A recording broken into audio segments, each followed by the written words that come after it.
ती उंची होती त्यांच्याकडे, म्हणून त्यांनी म्हटलं होतं की भारताला बौद्धमय करीन.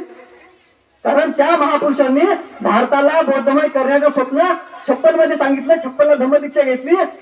परंतु बाबासाहेबांनी 50 ला संविधान लिहिलं. 50 ला लागू झालं. 26 जानेवारी 1950 ला भारताचं संविधान लागू झालं. मी मागच्या वेळेस सुद्धा या विहारामध्ये सांगितलं होतं.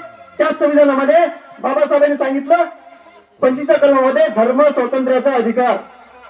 या देशामध्ये सर्वांनाच आपापल्या धर्माप्रमाणे आचरण करण्याचा अधिकार आहे.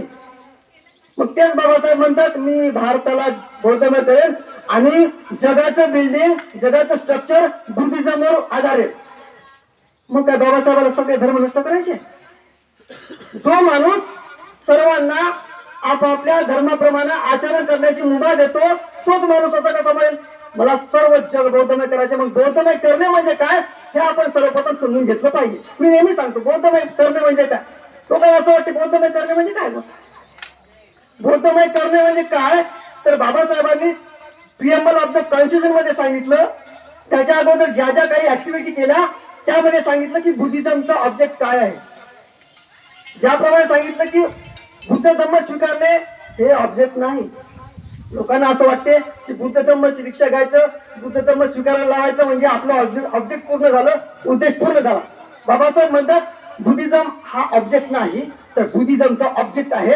बाबासाहेब म्हणतात की समता, स्वतंत्रता, बंधुता व न्याय या 4 तत्वावर आधारित समाज आणि राष्ट्राची निर्मिती करणं हे बुद्धिझमचा उद्देश आहे.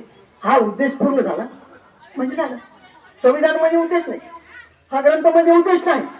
संविधानाचा उद्देश बाबासाहेबांनी 395 आर्टिकल आहे त्याच्यापैकी preamble of the constitution, objective of the constitution मध्ये लिहितात समता, स्वतंत्रता, बंधुता व न्याय. बघा म्हणजे आपल्याला ऑब्जेक्ट सांगत आहे. पण मला असं म्हणायचं आहे या 4 तत्वाला मानणाऱ्या धर्माचे लोक जर आपल्याकडे असतील त्यांचा आपण शोध घेऊ.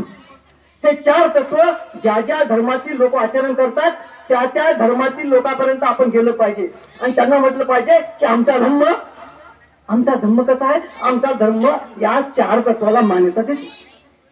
या 4 तत्वाला मान्यता देते आणि तुम्हाला जर हे मान्य असेल तर आपण एक साधा मंच बनवू आणि या सर्व मिळून आपण एक काम करू तर नक्कीच या देशामध्ये भारत बौद्धमय झाल्याशिवाय राहणार नाही. एवढं बोलताना थांबतो. जय प्रबुद्ध भारत.